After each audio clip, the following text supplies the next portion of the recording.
Assalamualaikum warahmatullahi wabarakatuh. Salam sejahtera dan semangat 100%. Bersama saya Erik Sanjaya, peserta Lassar CPNS Puslatbang KDOD Samarinda Angkatan 11 NDH 13. Hari ini pemaparan materi sudah mencapai nilai dasar akhir, ya, ini komitmen mutu. Komitmen mutu adalah janji pada diri kita sendiri atau pada orang lain yang tercermin dalam tindakan kita untuk menjaga mutu kinerja pegawai. Komitmen mutu merupakan pelaksanaan pelayanan publik dengan berorientasi pada kualitas hasil dipersepsikan oleh individu terhadap produk atau jasa berupa ukuran baik atau buruk. Bidang apapun yang menjadi tanggung jawab pegawai negeri sipil, semua mesti dilaksanakan secara optimal agar dapat memberi kepuasan kepada stakeholder. Pelayanan publik yang bermutu memainkan peran yang sangat penting dalam menciptakan lingkungan dan masyarakat yang lebih sejahtera, adil, dan inklusif. Salah satu tantangan yang menciptakan pelayanan publik yang bermutu adalah menentukan kelompok sasaran dari layanan publik itu sendiri.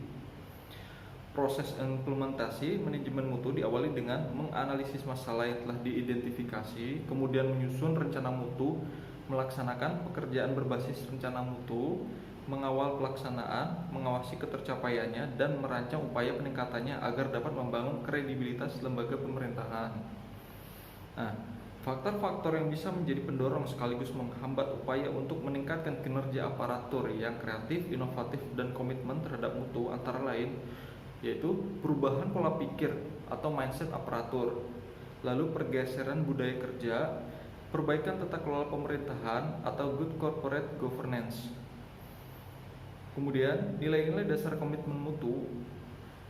Yang pertama, efektivitas layanan menunjukkan ketercapaian target layanan dilihat dari jadwal kerja, durasi, biaya, dan harapan.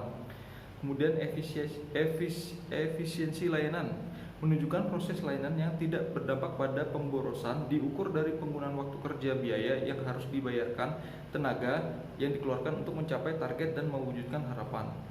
Lalu inovasi layanan menunjukkan adanya kreativitas aparatur untuk mengembangkan sesuatu yang baru dan berbeda dari sebelumnya. Lalu yang terakhir, mutu layanan menunjukkan kinerja aparatur yang optimal dan melayani dengan sepenuh hati sehingga membuat customer merasa puas. Kesimpulannya, yang pertama, aktualisasi nilai dasar komitmen mutu dalam pelaksanaan tugas aparatur akan mendorong terciptanya iklim atau budaya kerja yang unggul yang dapat menumbuhkan keberanian untuk menampilkan kreativitas dan inovasi.